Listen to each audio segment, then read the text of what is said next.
የሰጠሁት ቪዲዮ ያልሽ የሱ ክፉም ደግም ብዙ ነገር አሳልፈናል። ከዛም በላይ ደግሞ ልጅ አለች። ገባሽ? 3.500,000 ብር መኪና ገዝተናል። መኪናውን ገዝተን በሶስተኛ ቀን ተፋታን። ሰላም ጤና ይስጥልኝ የተከበራችሁ ቤተሰቦች እንዴት ናችሁ? ደህና ናችሁ? እኔ ያለው ዛሬ ደግሞ ለየት ባለ መንገድ መተናል። የሄሉ ደግሞ ይቀጥላል ከዚህ ቀጥሎ ማለት ነው። እና ምን ልላችሁ ነው፣ በጣም አደነኳቸው እነኚህ ልጆች ማለት ነው። ከላይ የምታዩት ፍቅር ትባላለች፣ የታችሁ ደግሞ ፏድ ይባላል። እነኚህ ባለትዳሮች ነበሩ። አንድ ልጅ ወልደዋል። ያያችሁ እንግዲህ የሰማችሁ የ2 ዓመት ሴት ልጅ አላቸው። ምክንያቱም አንድ ላይ ሲገናኙ ምንም ነገር አልነበረንም።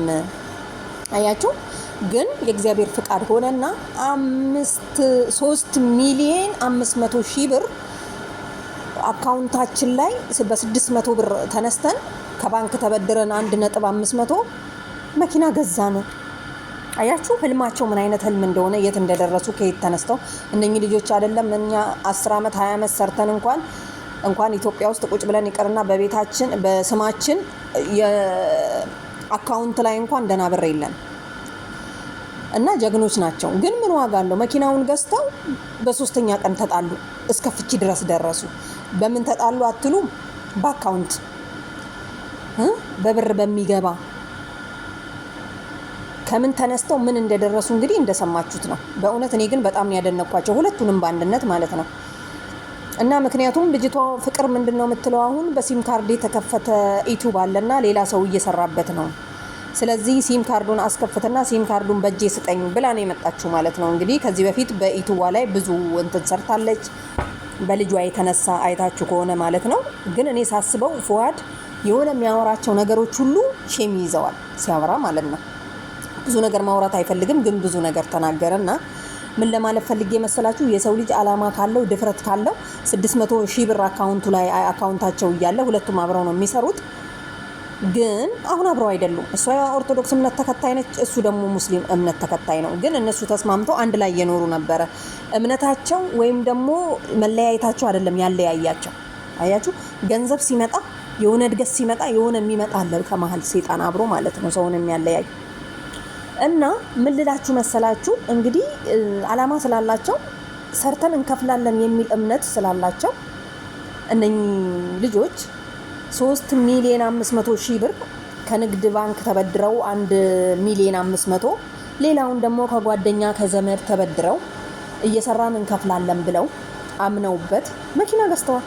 ይህንን መኪና ሳይገዙ መጀመሪያ መኪና ለመለማመድ ተከራይተው ነበረ። እንግዲህ ሀቢባ ቤት የመጡት በሲም ካርድ ስም ቢሆንም አሁን ልጅቷ አልፈልግህም ነው። ልጁ በጣም ፍቅር አለበት ዛሬም ማለት ነው። እንታረቅ ብዬ እናቷ የወለደቻትን ሁሉ ልኬባታለሁ፣ እሷ ግን አልፈልግም ማለች። አያችሁ፣ አሁንም ተስፋ አለው ባይገርማችሁ። እና እኔ ግን ሳስበው አብረው ቢሆኑና ቢታረቁ። ምንድን ነው ያለችው? እሷም ብዙ ነገር ማውራት አልፈልግም አሁን፣ ምክንያቱም ወልደናል፣ ነገ ልንገናኝ እንችላለን። ይሄ ማለት ያው ተስፋ እንዳልቆረጠች ነው የሚያሳየው። እና ቤተሰብ ጀግና ናቸው አትሉም ታዲያ? ግን ንብረት ሲመጣ ደግሞ የሆነ ሰይጣን አብሮ እንደሚገባ ግን ማሰብ አለብን። በጣም ጸሎት ያስፈልገናል።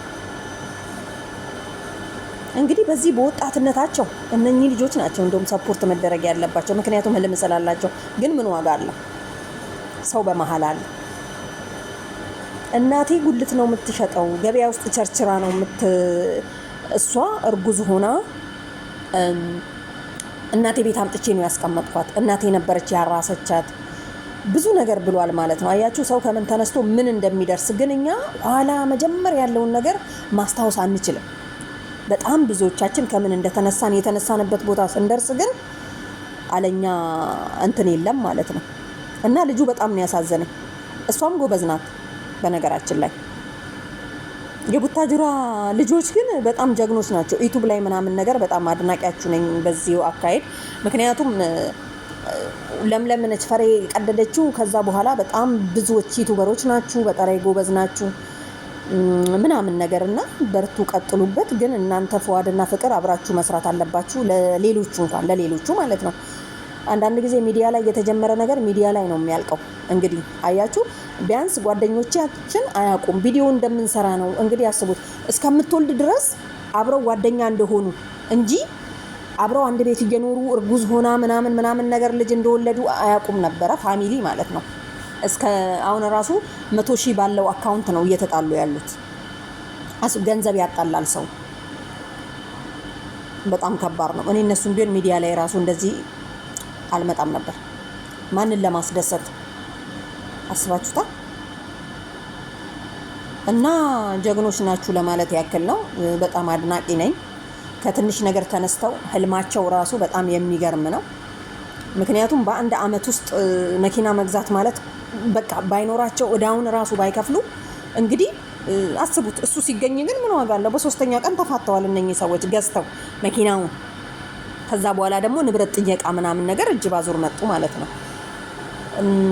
እና ምን ለማለት ፈልጌ ነው፣ ልጁ ግን የፈለገችውን ነገር መውሰድ ትችላለች። ሰው 3 ቀን ካደረ ራሱ ባልና ሚስት ነው እንኳንኛ ልጅ ወስደን ብሏል ማለት ነው። በጣም አድናቂ ነን ፏር ማለት ነው። ለማንኛውም ይመቻችሁ ባይ